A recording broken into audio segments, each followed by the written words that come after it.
Welcome back to another video of the Targeted Individual Program, Target Individual Experience. So, starting to see a trend. There's a woman that lives on the I know you got daughter first right now, floor of Pam's building. And I've noticed that for the past 2 nights that I've gone home, not consecutively, because I've been there for like 2 days, that when I'm leaving, she comes out of her apartment. So I went to took the garbage downstairs in the basement. The elevator stops on the first floor, and here she comes. Now this is a black woman, and she has an extremely large derriere, okay? And she's not fat, she's, just say, let's put it like this, she's bottom heavy. And I've noticed that.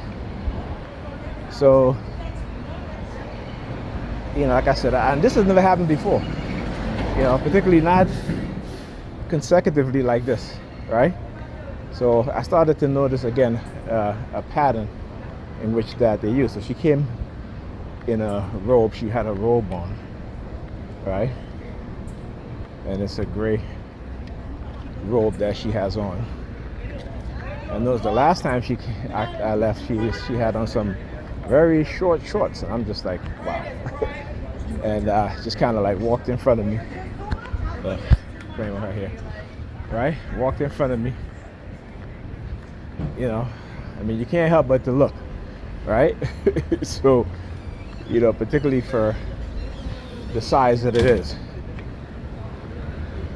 And I'm like, what are they up to? Like I said, they always find some Sambo, male or female, to engage in a form of targeting. Particularly, I was talking about them having a perk. And look at the team. As soon as I approach, they walk off.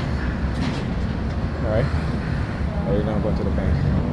Anyhow, like I just said, I noticed their patterns of harassment so well that nothing surprises me. All right, Tina just came back again. They went to the bank. So same ones. I started walking in the opposite direction. I was going to the bank. I come out the bank, turned around, walking in the same direction, staring at me, and 2 of them, in front, staring at the bank. Anyhow,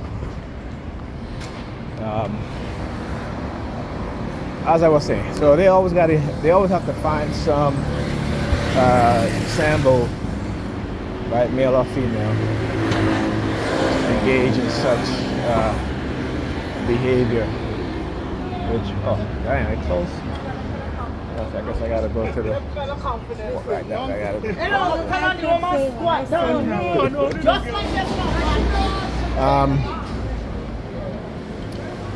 Yeah.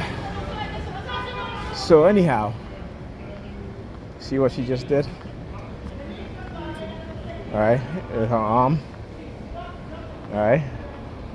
That's the covert. That's the signal of the covert drugging. All right. That's why she extended her arm like that and rubbed the. You go to get an injection. You give it to you in your arm, right? The inside of your arm, right in between the elbows. Right in between your elbow, I should say, not the elbow, right in between your elbow, right on the inside part of your arm. That's the covert drugging. I talk about that. This is what they do. And again, nobody would know. All right, nobody would know except for the victim. And then they try to discredit the victims.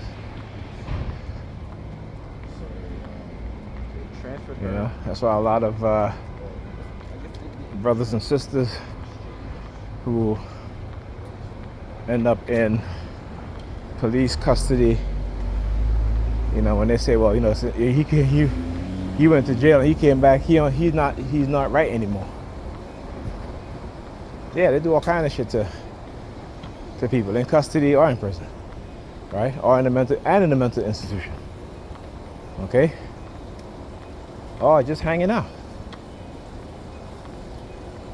And talk about how you have people amongst us who will, you know, if you're a weed smoker, they'll put other drugs in your weed to get you addicted. Right? So they figure, well, this shit, I got a stronger high. I'm gonna give this individual the stronger high just like me. Right? I mean, how many people have died over fentanyl overdose because somebody laced their weed, right? Or somebody, you know, spiked their drink or what have you. I mean, where do you think they learned this stuff from? On the CIA, okay? The CIA, the infamous CIA, MK Ultra program. Covert drugging of tens of thousands of Americans, right? And non-citizens, okay? You think the immigrant community, they didn't experiment on the immigrant community? Okay, I mean, come on. These people are devious, malicious. So, anyway, I told the kids that, you know, I had to tell them to get to bed at 9 o'clock. And, you know, I had to make my daughter sandwich before I left. My son had dinner. I fed it, gave him his dinner. And, you know, of course, their mother came home from work and she just went straight to bed.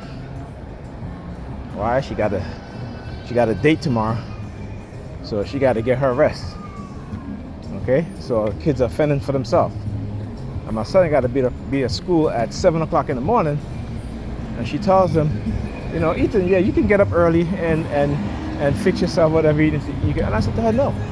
Again, that's not how you train them kids. Okay, that's not how you train them. Okay, for the past 3 years, I would say since COVID, you know, you have not done your job as a mother. What you've done is hire a babysitter to come and watch the kids. This babysitter wouldn't even help the kids with their homework, and you refuse to help them with their homework. And then every other weekend, I had to come and help them with their homework, but I'm only there every other weekend. You know, and it just kills me. Like I told her, I said, stop doing that. I said, I keep telling you, what you put into your kids is what you get back. Okay, if you put nothing into your kids, you're going to get nothing back.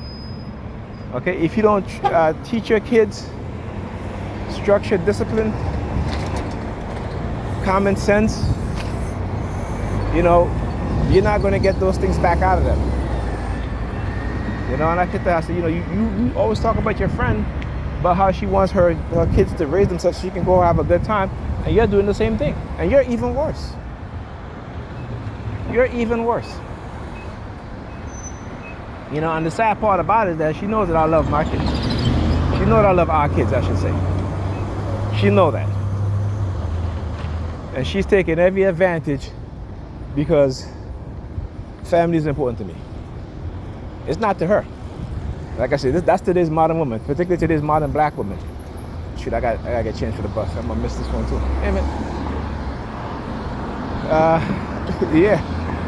So, you know, like I said, that's what's important to her is her having fun, her escaping. You know, she's living a double life. You know, she escapes her reality. You know, when I spoke to her, what was it, over the weekend, last weekend?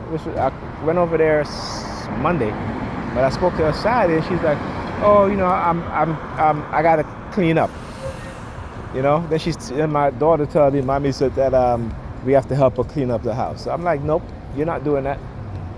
Okay, you're not, that's too much. And your mother's gonna be the one that's having you guys clean it, and she's not gonna be cleaning it. And guess what happened? After she's like, oh, you know, I gotta clean. You think she cleaned? Nope. You know, she was like, because I already knew it every single time. Every time she's like, oh, I gotta clean. And like I said, her alopecia came back, and she doesn't even realize that the state that she's living, that her environment in the home, is contributing to her alopecia. It's contributing to her stress. And I told her this. I already, like I said, I hate to keep telling her all the time. I said, I told you this was going to happen, but you don't want to listen. So there you go.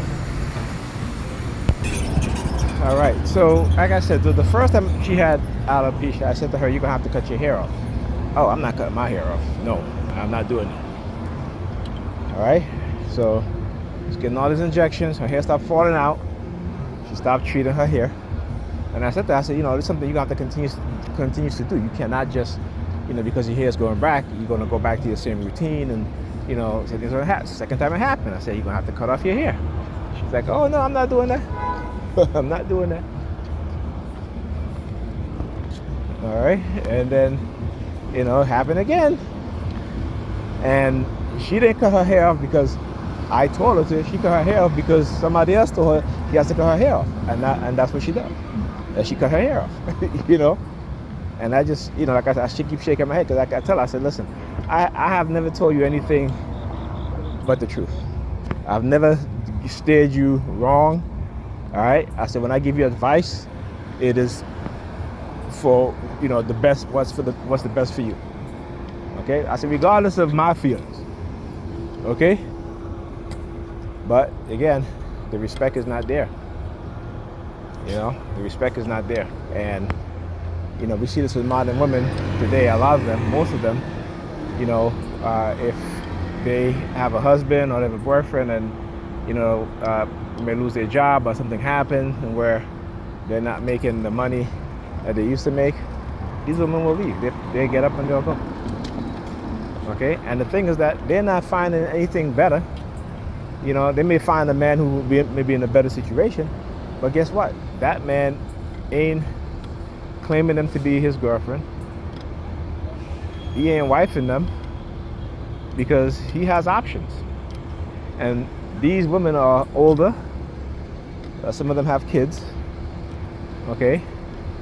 And a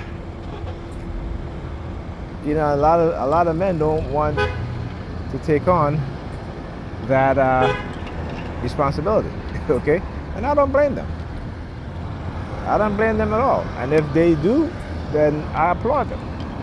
Right? But here's the thing that I keep telling them. I said, "Listen, I don't care who you date, just as long as they don't interfere with the relationship between me and my kids and our kids." And I said, also, if you're dating someone and it's having a negative effect on our kids, I'm gonna have to do something about it. I'm gonna have to say something. Okay? And so this is how I've been very vocal with her. Because like I said, like tonight, her, like she called me today from work. She's like, "Oh, I gotta return something." I'm like, "Oh, really? You gotta return something?" Okay, I was like, "Oh, so you just called me out of the blue. You tell me you gotta return something?" I'm like, "Yeah, okay." And see, that's not her pattern. Usually, if I'm there, she's like, "Yeah, I gotta return this and that." But again, she was being very secretive. And I keep telling her, I said, "There's no need for you to be secretive. So I said to her before I was leaving, I said, "What are you doing tomorrow?" I said, after work. She's like, "Oh, I have dinner in the city." I'm like, "Okay, that's why." So you went downtown to actually get an outfit. And the thing is, this woman has so much clothes, And I said, and let me tell you how she even told me, she's like, "Listen, I'm a vain woman." And I'm like, "Yeah, you're absolutely right. You are a vain woman." I said to her, "You're really not supposed to be wearing a wig, even which you have alopecia. You can walk around." I said, "Yeah, that wig is on your head during the day, right?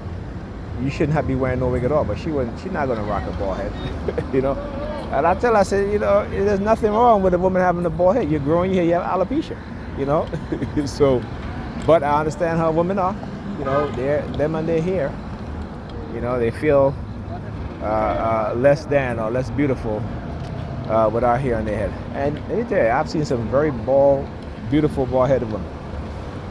And me, I'm the type of guy, like I said, I never look at a woman's hair as something that's attractive to me. Okay? The hair is like the least thing that I even look at. You know what I'm saying?